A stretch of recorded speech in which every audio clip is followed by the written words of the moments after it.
que tu peux faire en combat de rue. Dans cette vidéo, je vais t'apporter justement une approche boxe anglaise sur des erreurs que tu peux faire lorsque tu es confronté à quelqu'un dans la rue.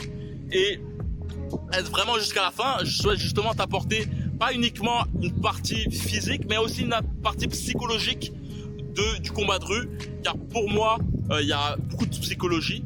Et donc voilà. Aussi, avant de commencer cette vidéo, je vais dire que dans la description, il y a un lien qui te permettra de télécharger une formation qui s'appelle 7 jours pour booster ta puissance de frappe. C'est 7 modules vidéo qui te permettront de comprendre comment augmenter ta puissance de frappe si tu souhaites justement devenir plus percutant sans être crispé, sans être trop lent aussi surtout, et avoir justement cette capacité à pouvoir éteindre la lumière de tes adversaires. Dans la description, il suffit simplement de cliquer sur le premier lien et me passer ton meilleur mail. Et on se retrouve par la suite dans les coulisses. La première erreur que je mettrais, c'est le premier point, c'est le fait de ne pas avoir ton pied avant en face de ton adversaire. Il faut vraiment te dire que ta distance de frappe se situe non avec tes poings, mais vraiment avec ton pied avant. C'est ton pied avant qui te permet justement de savoir ta distance de frappe.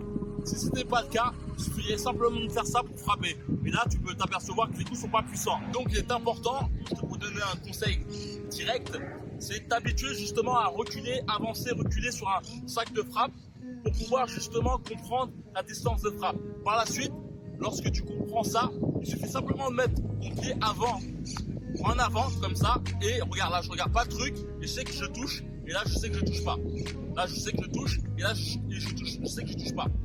Bam. Et donc, là, ça te permet d'une part de pouvoir avoir cette capacité justement à ne pas pouvoir baisser, à monter les bras, c'est-à-dire avoir cette attitude de combat. Là, j'ai pas une attitude de combat, mais je sais que je peux toucher. En sachant que, je vais te dire le deuxième point aussi, mais c'est une chose primordiale. Le deuxième point plutôt, c'est le fait justement de ne pas utiliser ses appuis pour frapper. Là, tu as pu voir que j'ai fait un petit mouvement au niveau du buste, au niveau des appuis. C'est-à-dire que, comme disait mon entraîneur, tu fais le coup de tête de Zidane. Tu vois, c'est-à-dire que tu pousses avec la jambe arrière et tu retiens avec la jambe avant pour pouvoir justement donner un direct. Par la suite, en tout cas en termes de combat à main nue, en termes général, il est important d'aller vite, mais tu peux par la suite justement lever ton talon en mettant ton poids sur la jambe arrière pour pouvoir frapper. Très important. Point aussi très important, c'est le fait de faire trop de coups. En fait, lorsque tu fais des combats dehors, globalement, le but, c'est de terminer ça très rapidement. Et bien souvent aussi, si tu as une attitude de chercher à faire beaucoup de coups, ton adversaire, lui, a certainement une attitude qui a pour but d'aller droit au front. Donc, la chose, clairement, c'est, si tu as l'occasion de t'entraîner, de préparer des attaques simples et efficaces. Des attaques qui sont instinctives. Il y a une attaque simple qui est bam bam et terminée par un crochet. La chose que je pourrais te conseiller pour pas te péter les mains, c'est vraiment de t'habituer à, si tu fais des crochets, à faire des crochets un peu à la Golovkin, c'est-à-dire un peu plongeant, un peu comme un missile scud, pour pouvoir justement éviter de toucher en haut de la tête. Combinaison simple, efficace et beaucoup basée sur les appuis. C'est vraiment une chose très importante. Bam, bam, il faut vraiment que tes appuis, avoir cette attitude justement au niveau des genoux. Bam, bam, bam, bam. Et il y a un truc qui revient dessus aussi, c'est les fameux coups-points marteau que j'ai dû te parler dans d'autres vidéos. C'est cette attitude qui est assez intéressante. Si tu as par exemple un téléphone, une clé, tu peux essayer de toucher la clavicule pour la péter, toucher au niveau de la carotide, du menton. Et donc ouais, c'est des bons moyens pour pouvoir frapper, surtout si tu as un certain poids. Le fait de frapper comme ça au niveau de la clavicule, au niveau du menton aussi, bam, c'est vraiment des coups qui paraissent anodins mais qui sont vraiment efficaces, en sachant que tu peux par la suite justement avoir cette rotation en n'oubliant pas surtout les genoux. Le troisième ou quatrième point qui peut te jouer défaut au niveau de ta self-défense, c'est avoir cette attitude de mettre justement ton buste vers l'arrière. Et j'ajouterais aussi le fait de reculer dans l'axe d'action de ton adversaire. Donc qu'est-ce que reculer dans l'axe d'action de ton adversaire? C'est globalement reculer sur la partie où il peut avoir plus de puissance. C'est-à-dire que c'est commun en fait à toute personne qui fait pas forcément de combat, c'est le fait de reculer en fait. Et en fait, ton adversaire, lui, a juste à avancer et à t'envoyer des coups. Et surtout, si tu te mets à reculer avec ton buste en arrière, et ben tu te mets en position de faiblesse, car d'une part, et ben il peut t'amener rapidement au sol, et d'autre part aussi, tu auras une incapacité à pouvoir contre-attaquer. Donc, premièrement, très important, vraiment avoir plutôt une attitude sur le fait de mettre ton poids sur la jambe arrière, on va dire 70% sur la jambe arrière et le reste sur la jambe avant, et plutôt avoir une attitude de te déplacer comme cela.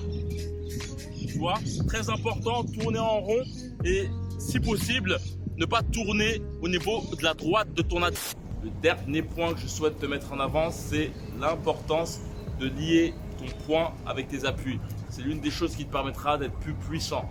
Et c'est une chose qui est très difficilement incorporable pour les personnes lambda qui ne comprennent pas cela. Bien souvent, lorsque tu frappes, tu as les deux cannes comme cela. Tu frappes justement comme un cingouin, tête en avant, c'est-à-dire possibilité d'être plus ou moins à découvert par rapport aux hypercutes. Et tout cela t'amène justement, et surtout par rapport aux coups envoyés de façon machinale, sans combinaison, travailler en amont, d'où l'importance de... J'avais fait une vidéo justement où je t'expliquais l'importance de créer des petites combinaisons pour pouvoir être efficace, pour pouvoir frapper justement, même lorsque tu es sous tension, sous stress.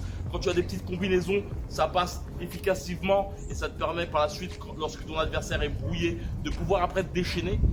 Mais le truc le plus efficace, c'est vraiment le 1 par égal 1 coup.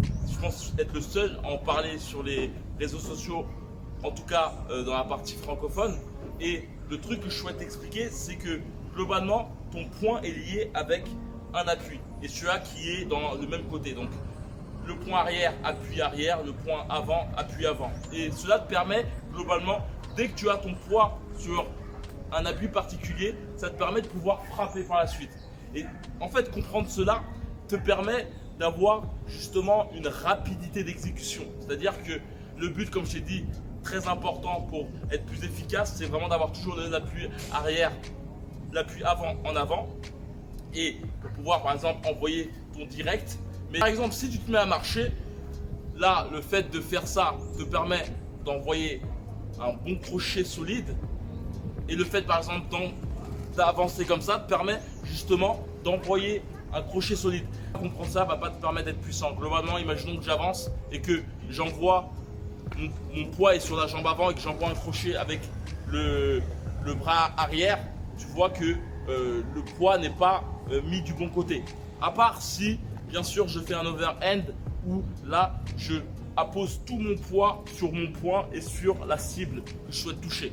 Mais si tu souhaites donner un vrai crochet puissant, tu peux justement plutôt avancer et par la suite, justement, pas oublier de tourner justement le talon vers l'extérieur comme si tu écrasais une cigarette. Aussi, par exemple, si tu veux donner un crochet du bras avant, tu avances et bam, tu vois. Et très important pour consolider ce concept, comme je t'ai dit, tac, tac, tu vois, tout est lié. Tu peux le voir, tout est lié, boum, boum, boum, boum. Là, j'avance, bam, là, j'avance, bam, bam, bam, bam. Et si tu veux justement augmenter cette puissance, il est important pour toi de comprendre que dès que tu apposes un poids sur le sol, de frapper rapidement. Plus tu vas attendre et plus tu seras moins puissant. Vraiment très important. Donc, dès que tu apposes, il faut vraiment t'habituer à... D'où l'importance de vraiment t'habituer à comprendre tes appuis. C'est-à-dire que là, bam, je sais que je frappe. Là, bam, je sais que je frappe. Bam, bam, je sais que je frappe. Là, je sais que je frappe. Hop, bam. T'habituer justement à pouvoir être justement imprévisible. C'est-à-dire ne pas te dire, bon, je vais à tout prix le toucher avec le bras avant, donc je me prépare. Non, il faut vraiment t'habituer à, bam, tu vois, là, je frappe, bam. Ne pas comprendre le 1 pas égale un coup va t'amener justement à avoir des coups pas puissants, c'est-à-dire que tu ne seras pas réellement des appuis.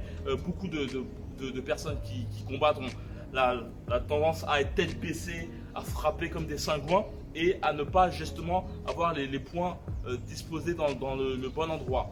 D'où l'importance vraiment de avoir justement un changement de poids, de l'appui arrière jusqu'à l'appui avant pour par exemple donner un overhand et par la suite possiblement de remettre ton poids sur la jambe arrière et pouvoir donner un crochet. Donc tous ces trucs, par exemple juste aller en avant et par exemple donner un crochet ou par la suite mon poids il est sur la jambe avant, ton adversaire vient sur toi, tac, jambe arrière et boum.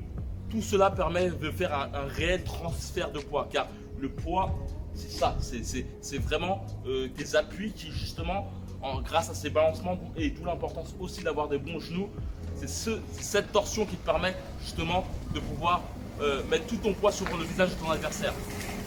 J'espère que tu as aimé cette vidéo. Comme j'ai pu le dire, si tu souhaites augmenter ta puissance de frappe, si tu souhaites comprendre comment frapper un adversaire lourdement sans être crispé, sans être large, je suis simplement de cliquer dans la description, il y a une formation que je t'offre, une formation de 7 modules vidéo qui vont te permettre de comprendre comment augmenter ta puissance de frappe. Donc c'est dans la description, il suffit simplement de cliquer et de passer ton meilleur mail. Par suite, on se voit dans les coulisses, c'est comme d'habitude que la boxe est avec toi. Ciao.